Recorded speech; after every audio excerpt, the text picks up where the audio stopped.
circle, puts the shot in the air. Good! Hello everyone, welcome to SportSource, your source of sports, and today we are going to be ranking the top 10 players in the NBA. Now, this is my list, so these are all my opinions, so if you have your own list, let me know down in the comment section below. But basically how I determined the top 10 players, it's not from this season, it's just who are the top 10 players, in my opinion, in the NBA. So, the two main factors are their performance this season, obviously, because it's the top 10 players of this season, but also team success and the impact they have on their team. So, let's get started with number 10.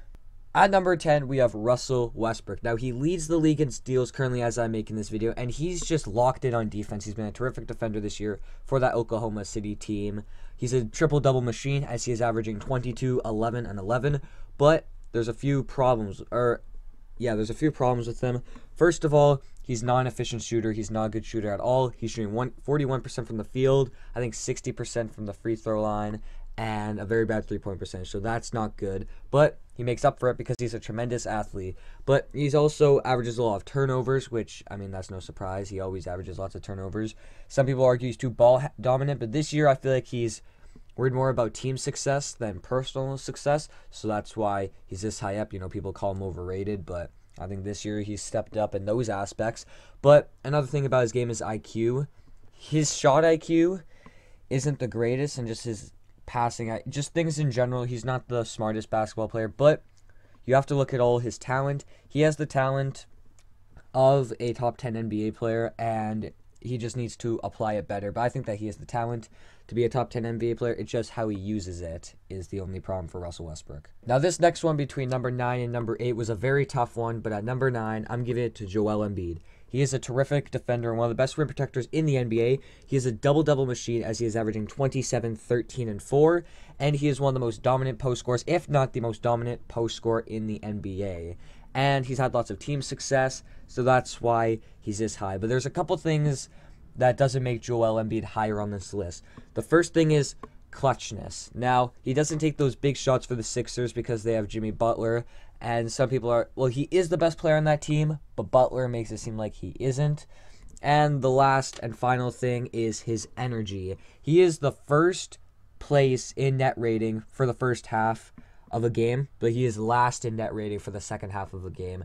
And there's also sometimes when I see the box score, I'm like, damn, Joel has 27 at the half, and then he finishes off with like a 33-point game. So he needs to preserve his energy, but he is a very good player for the Philadelphia 76ers, and that's why he is this high up on the list. At number 8 is Paul George. Now, him and Joel Embiid are right there, but the reason I give it to Paul George is he's just been so great this season. He is tied for first in the league with steals with Russell Westbrook, and he's helped that team be one of the best defensive teams in the league. He is a great scorer, and he has proven that he could be a main scoring option on a team, and he has taken over that Oklahoma City Thunder team. He's also a great shooter. He's shooting one of the best percentages of the year. He's averaging 27, 8, and 4. And in my eyes, he's a top 10 player in the NBA without a doubt with how he's been playing this season and team success mixed in. Also, along with the defense, there's not really too many flaws in his game. Maybe consistency, but that's really the only flaw I can see. He's just not up there with the big 7, and trust me, you will see who the big 7 are. They're out of this world.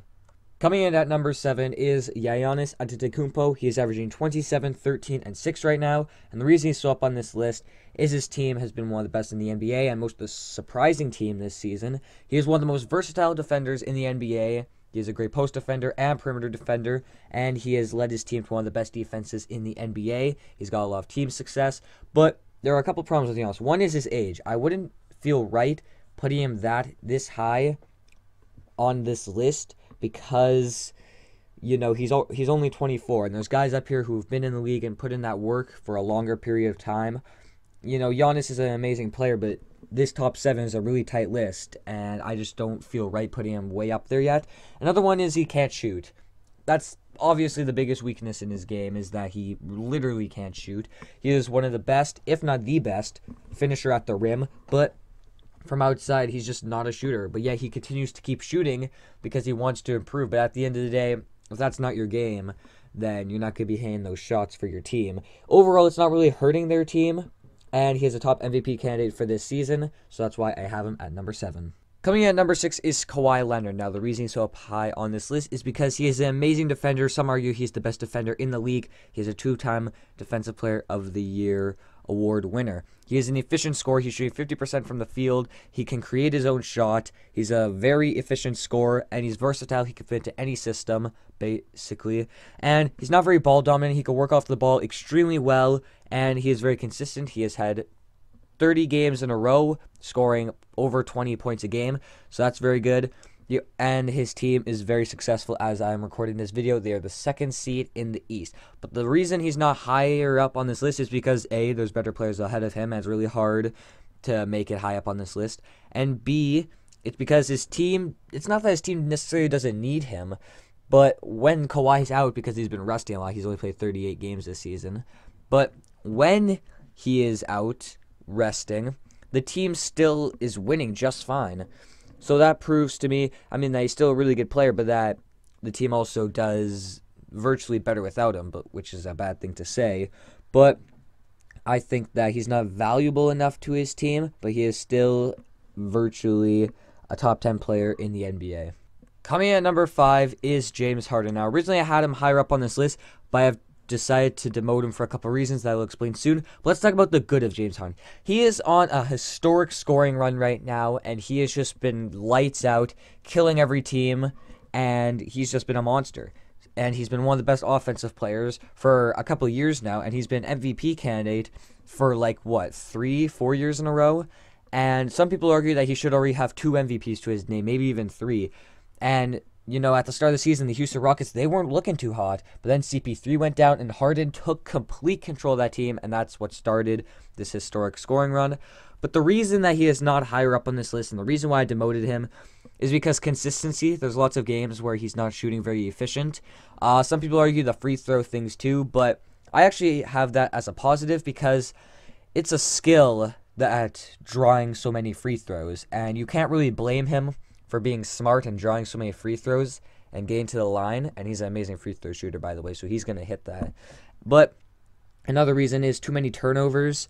He has lots of turnovers in a game because the whole game is based around him. He is the only player that is, the whole Rockets team is revolved around him. It's all ISO ball. I seen a stat that was like, he scored 100 points over 2 games and none of them were assisted. That shows you that he is just an ISO player, and he's not necessarily a quote-unquote team player. But at the end of this day, he's still a top 5 player in the NBA, in my opinion, and he is still probably going to be the MVP of this season. Coming in at number 4 is Steph Curry. Now, I think it's safe to say by now that he is the best shooter of all time. He is the best shooter we have ever seen, and he has single-handedly revolutionized the game. And he is a very amazing playmaker. Most people don't see that. He only averages 5 assists a game, but his playmaking goes so much deeper than just assists, and he has proven to be one of the best playmakers in the NBA. Because if you look at the team before Durant came there, people were wondering, oh, is Klay's numbers going to drop off, or is everything going to go down? But they have kept their numbers the same, even while adding one of the best players in the NBA. Now, he's also a great finisher at the rim. Some people think he's just a shooter, but he is actually one of the best finishers at the rim in the NBA. He is an underrated defender, but even though he's an underrated defender, he is still not a great defender, and that's one of his weaknesses, and that's why some of these guys are above him, because he's not a great defender. Even though he has proven to play defense, and he is an underrated defender, he's not that high. But his team success is very, very good. They're obviously one of the best teams of all time, and they're a dynasty by now. And you also look at when he gets injured, the team just doesn't feel quite the same. You still have guys scoring at incredible rates, but the team just doesn't flow as nice.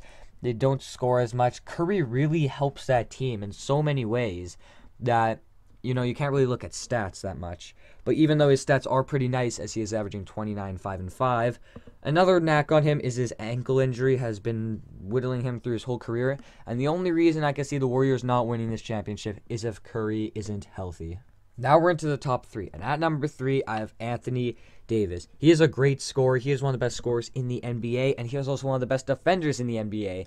And defending is half the game. So if you see some players lower than they should be, that like James Harden, for example, he's a very good offensive player, but defense plays a big role into it too. And Anthony Davis He's just such a great player. He's a great two-way player, one of the best two-way players in the game, and he is actually a very underrated playmaker. I've been watching some Pelicans games, and he's a very good playmaker. He's just not given the ball a lot, and his playmaking role isn't really enhanced, but he is a very efficient scorer as well. The only knack I have on him on why he's not higher on this list is team success, because the Pelicans are not having a good success rate. But if you look at let's say Embiid, because some people argue that Embiid is better than Davis. Switch Embiid and Davis. What does Embiid do on the Pelicans? They're in the same spot. So you can't really blame all of this team success on Davis, because what else do you expect him to do? He's literally playing up 29, 13, and 4. He kind of reminds me of when Kevin Garnett was on the Timberwolves, when they were playing really trash, but then he went to Boston. And right now, as I'm recording this video, this morning it was announced that Anthony Davis requested a trade to... He didn't request a trade to the Los Angeles Lakers, but he requested a trade, and most likely he's going to end up with the Lakers. So maybe he could pull a KG route, and maybe he could be even more successful with the LA Lakers. At number 2, we have Kevin Durant. Now, I don't know if he's still... Some people argue that he's not the second best player in the NBA anymore, but I think he is for this reason. He is, in my opinion, the most versatile scorer in the NBA. Think about it. He can catch you off the dribble, he can catch you slipping, he can pull up for 3, or he could drive to the lane and finish at will. He can score in basically any way, and he has no seeable offensive flaws. He is a good defender for his weight. Now, the only problem with his defense is that he's not strong enough to guard the bigger players, but that's why he's at small forward. And if you think about this, free agency is going to be big for Kevin Durant because he fits well literally on any team. Unlike LeBron, but if you put Kevin Durant on any NBA team, he will fit in perfectly like a puzzle. The Brooklyn Nets, he'll fit right in. Knicks, fit right in. Any Clippers, he'll fit right in. Any team, he'll just fit right in because that's the type of player he is. He's so versatile, and he fits into any system, and that's why he's still number 2 on this list. And I think we all know who number 1 is. And at number 1, it is LeBron James. To no one's surprise, in my eyes, he is still the best player in the NBA. He is the most unguardable player in the NBA, in my opinion. He is one of the best playmakers in the NBA. He is just an amazing leader, and in my eyes, he is the second best player of all time. So there's no doubt that he's the best player in the NBA right now. He is a great scorer. He's efficient, he's a good leader, and overall he's just great. He's been injured lots of the season with that groin injury, which has kind of been hurting the team a little bit, but if he could come back and take control of this Lakers team, and maybe if they acquire Anthony Davis, then this team will be unstoppable. And you can't count out LeBron when the playoffs come around, and he's still doing all of this at the age of 34. What do you guys think of my list? Let me know down in the comment section below on what you would change, and let me know your lists down in the comment section below. I'll see you in the next one. Take care, and goodbye.